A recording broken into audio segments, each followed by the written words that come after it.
नमस्कार मित्रांनो, तुमचं पुन्हा एकदा स्वागत आहे मराठी ब्लॉगस्टर चॅनलमध्ये. तर आज आपण जात आहोत कोंडेश्वर टेम्पल, जे की बदलापूरला आहे. आणि आता वाजले आहे सकाळचे 6:30. म्हणजे मला बदलापूरवरनं पनवेलवरनं मला बदलापूरला जायला ट्रेन नाही आहे. तो मला कुर्ला किंवा दादर किंवा ठाणे या ठिकाणी जाऊन ट्रेन पकडावी लागणार आहे. त्याच्यानंतर पुढचा प्रवास आपल्याला करावा लागणार आहे. तर अचानक आपण असा विचार केला की जर आज काहीतरी इंटरेस्टिंग करायची गोष्ट झाली तर आज आपण कोंडेश्वर टेम्पलला जाऊ शकतो. कारण मला भरपूर वर्षांपासून जायची इच्छा होती. माझे मित्र बरेचसे जाऊन आले. सो आज आपल्याकडे वेळ आहे तर आपण तिकडे जाऊ शकतो. आणि बघूया आपण तिकडचं निसर्गरम्य वातावरण. आणि कालपासून भरपूर पाऊस पडून झाला आहे. आणि आता पण पाऊस पडतो, तुम्ही बघू शकता. सकाळच्या 6:30 वाजता एवढा मरणाचा पाऊस पडतो आहे की बहुतेक आपल्याला खूप चांगलं वातावरण बघायला मिळू शकतं तिकडे. तो जेवढ्या लवकर आपण तिकडे पोचता येईल तेवढ्या लवकर आपण पोहोचू. आणि यंदा आम्ही कुठलंही व्हेकल घेऊन जात नाही आहे. मी स्वतः ट्रेन आणि ट्रॅव्हलने प्रवास करणार आहे, कारण मलासुद्धा तो एक्सपिरियन्स घ्यायचा आहे. सो आपण डायरेक्ट भेटूया स्टेशनला, कारण मला भरपूर भूक लागली आहे. मी नाश्तासुद्धा केला नाही आहे. काय सकाळी सकाळी आपल्यासाठी कोण नाश्ता बनणार नाही या गोष्टीसाठी. सो तर ते मला थोडासा त्रास आहे. माझं नाक वगैरे सगळं जाम आहे. तुम्ही समजू शकता माझा आवाज. ऐक काय नाही, होईल. चालता चालता होऊन जाईल स्वतःवर. सो डायरेक्ट आपण भेटू स्टेशनला.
मित्रांनो, आपण पोचलो आहोत बदलापूर स्टेशन. तो इथून कोंडेश्वर जायला आपल्याला रिक्षा बघावी लागेल. ही ट्रेन आहे.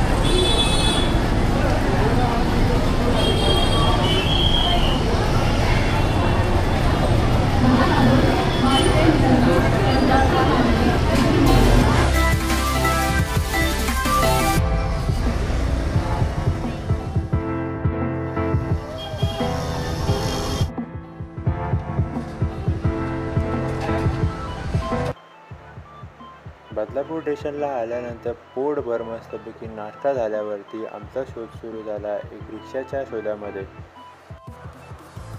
काही वेळानंतर रिक्षा पकडल्यानंतर आम्ही गेलो थोडंसं पुढे. त्याच्यानंतर रिक्षावाले काका अचानक बोलले की आम्हाला हे बघा, आमचं कोंडेश्वरचं वातावरण फार सुंदर, निसर्गरम्य वातावरण, पूर्ण ग्रीनरी झाली होती. खूप छान वाटत होतं.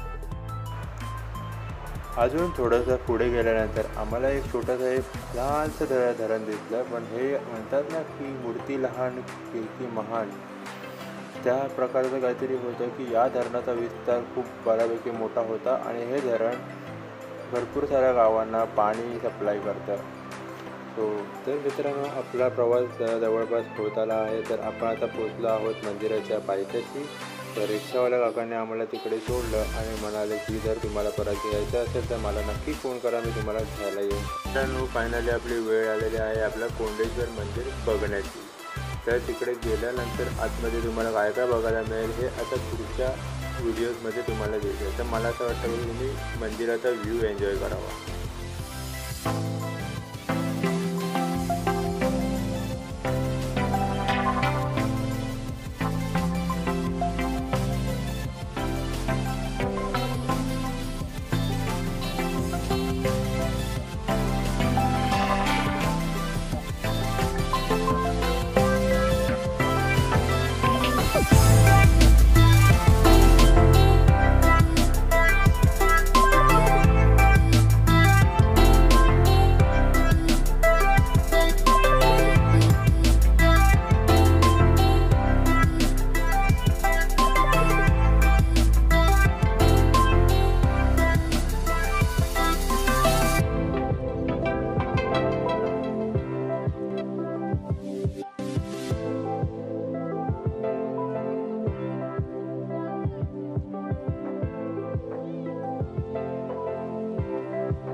तर मित्रांनो आपलं छानपैकी दर्शन झालेलं आहे आता आणि आपण ह्याच्या पुढे आपण जात आहोत वॉटरफॉलला. म्हणजे आता इथपर्यंत आलो आहोत तर आपण वॉटरफॉलला जाऊ. धडपड असा बस आम्ही पोचलो वॉटरफॉलच्या थोडंसं मध्यंतरी, कारण मला तिथे एक छोटासा व्हिडिओ शूट करायचा होता. म्हणजे तुम्हाला दाखवायचं होतं की कसा व्ह्यू दिसतो काय दिसतो.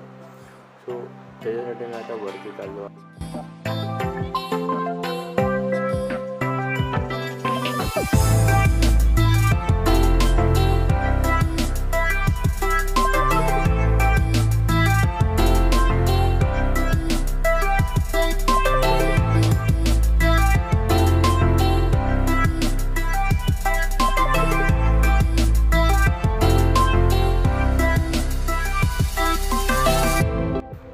मंदिराच्या इथून थोडंसं बाहेर आल्यानंतर तुम्हाला एक छोटासा कॉन्क्रीटचा साखव दिसेल. तो साखव क्रॉस केल्यानंतर पुढे पलीकडच्या साईडला एक समाधी आहे आणि हा नदीचा व्ह्यू तुम्ही बघू शकता. खूप मस्त वाटतं बघायला दोन्ही साईडनी.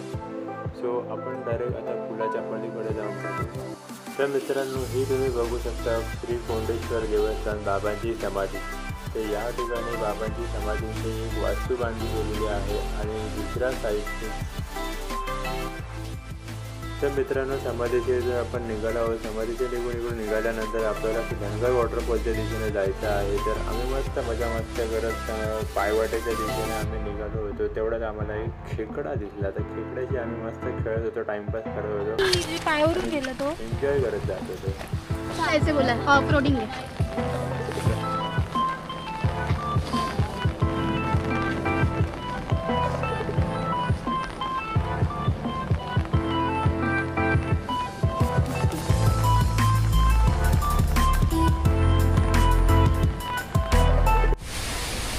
ओके. तर मित्रांनो आपण पोचलो आहोत धनगर वॉटरफॉल या ठिकाणी. बट पाणी जास्त असल्यामुळे आपल्याला तिकडे जवळ जाण्याची अनुमती नाही आहे. तर आपण लांबूनच व्ह्यू एन्जॉय करूया.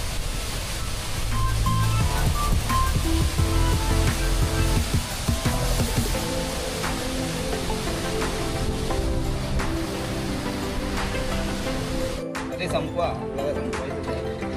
मी काय बोलतो जायचं